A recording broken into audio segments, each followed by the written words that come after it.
La BD avec Frédéric Porcil du magasin Esprit BD à Clermont. On parle de 5000 km par seconde de Manuele Fior. Je vous laisse la parole. Yes. Et oui, car Manuele Fior, que nous avons déjà eu la chance de rencontrer l'an dernier, est une des têtes d'affiche du festival de Saint-Beauzire qui a lieu le week-end prochain. Tous en BD. Et qui sera il sera présent le samedi et le dimanche. Et c'est quelqu'un d'infiniment gentil, donc je vous invite tous à venir le rencontrer.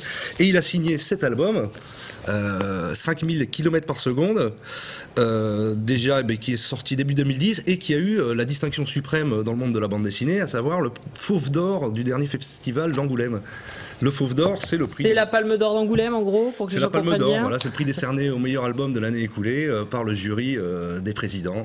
Alors, ce 5000 km par seconde raconte quoi? Eh bien, c'est l'histoire d'un triangle amoureux, un peu à la Jules et Jim. D'ailleurs, à en discuter avec Manuele, il était très inspiré par Truffaut dans son approche de la bande dessinée. C'est très cinématographique, dans le sens de l'utilisation des ellipses.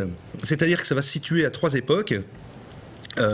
Des instantanés assez courts mais séparés par de très longues ellipses d'au moins 10 ans chaque fois, et on va sentir en fait l'évolution des rapports dans ce triangle amoureux qui concerne Lucia, d'une jeune fille, et 2 amis inséparables que sont Piero et Nicola, donc des Italiens comme Manuele, mais qui vont être séparés par les destins. Lucia va être amenée à étudier en Norvège.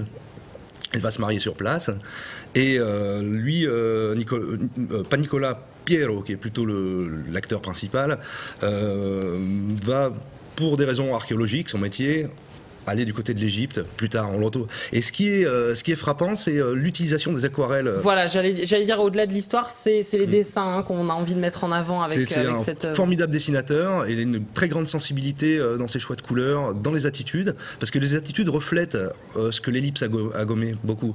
On voit les mots, les dialogues sont excellents, mais parfois on se passe des mots, rien que l'attitude exprime vraiment les sentiments des personnages, quoi. Et surtout, on sent le manque, on sent qu'ils sont passés parfois à travers les choses, et un regard suffit à ça, quoi. Et les palettes de couleurs choisies aussi sont assez surprenantes. C'est en fonction des lieux, des climat, époques, un petit peu. En Norvège, il utilise beaucoup le pastel, le bleu clair, la froideur des couleurs. Tandis que l'Égypte, les ocres reviennent à la surface. Et c'est splendide. Un seul défaut, je trouve, à ce livre, c'est que le format est bien petit. Et ses originaux sont très grands, et je pense que ça aurait mérité vraiment un livre de grande taille, quoi. Mais peut-être pour des raisons économiques. Atrabile, qui on rappelle est un éditeur suisse qui fait du très très bon travail, qui édite entre autres Frédéric Peters, peut-être à considérer que économiquement ça aurait été plus difficile de commercialiser à un prix pas trop élevé dans un grand format. Très bien, donc Manuele Fior qui participera, on le rappelle, au festival Tous en BD, c'est ce week-end à Saint-Beauzire.